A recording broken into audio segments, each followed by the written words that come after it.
అంతర్జాతీయ ఆదివాసీ దినోత్సవాన్ని ప్రతి సంవత్సరం ఆగస్టు 9న ప్రపంచవ్యాప్తంగా నిర్వహిస్తారు. ఆదివాసుల హక్కుల పరిరక్షణ కోసం ఈ దినోత్సవం నిర్వహించాలని 1994లో ఐక్యరాజ్యసమితి ప్రకటించింది.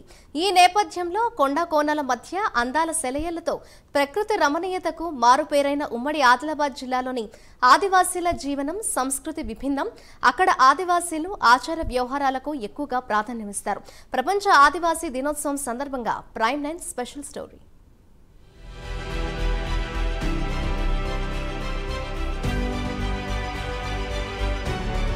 ప్రతి పండుగను ఊరంతా కలిసే చేసుకుంటారు. గ్రామ పటేల్ దేవారీల సమక్షంలో పండుగను నిర్వహిస్తారు. పండుగతో పాటు వివాహ ఉత్సవాలను కూడా అందరూ కలిసే చేసుకుంటారు. ఈ విషయాలపై గ్రామ పటేల్ ఆదివాసీ పెద్దలు సమావేశమై ఓ రోజును నిర్ణయిస్తారు. ఆ రోజు గ్రామస్తులంతా ఎక్కడికి వెళ్లకుండా నిర్ణయించిన పండుగైనా వివాహమైనా అది పూర్తయ్యే వరకు గ్రామంలోనే ఉంటారు. వివాహాల కోసం వరుసయ్యే గోత్రాల ప్రకారం పెళ్లి సంబంధాలు చూస్తుంటారు. వరుసైన వారితో 2 గ్రామాల పెద్దలు తేదీని నిర్ణయిస్తారు. ఆ రోజు పెళ్లి కోసం గ్రామస్తులంతా ఉండి ఈ తంతును పూర్తి చేస్తారు. సూర్య చంద్రుల సాక్షిగానే పెళ్లి తంతు జరిపిస్తారు. వేదమంత్రాలను వారి భాషలోనే పలుకుతూ అక్షింతలు వేస్తారు. సహజంగా వివాహాలు మిట్ట మధ్యాహ్నం 1 గంట సమయంలో చేస్తారు.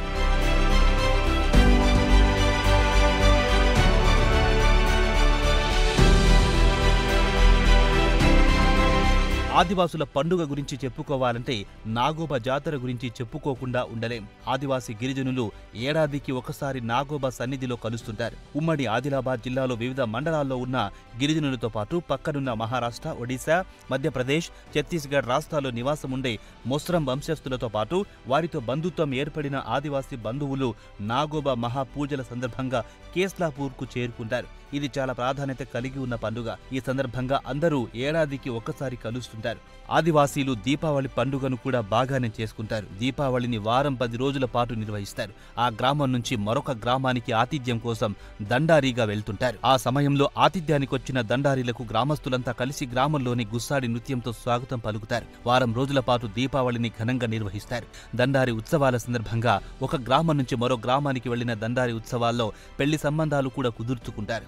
ఈ ఉత్సవంలో యువతీ యువకులు ఒకరినొకరు పరిచయం చేసుకుని పెళ్లికి సిద్ధమైతే 2 గ్రామాల పటేళ్ల దృష్టికి తీసుకెళ్లి వివాహం చేసుకుంటారు.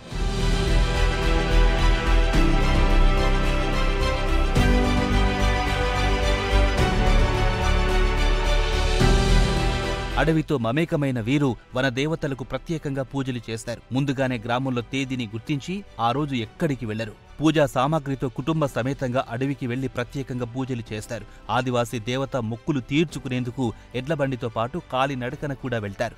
గ్రామ పటేల్ దేవారీల ఆధ్వర్యంలో దేవత మొక్కులు తీర్చుకొని కాలినడకన ఇంటికి తిరిగి వస్తారు. ఏదేమైనా ఆదివాసులకు వసతులు కల్పించడంలో ప్రభుత్వం ఇంకా చేయాల్సి ఉంది. అప్పుడే దేశీయంగా ఆదివాసుల బ్రతుకు చిత్రం మారడానికి మార్గం సుగమం అవుతుంది.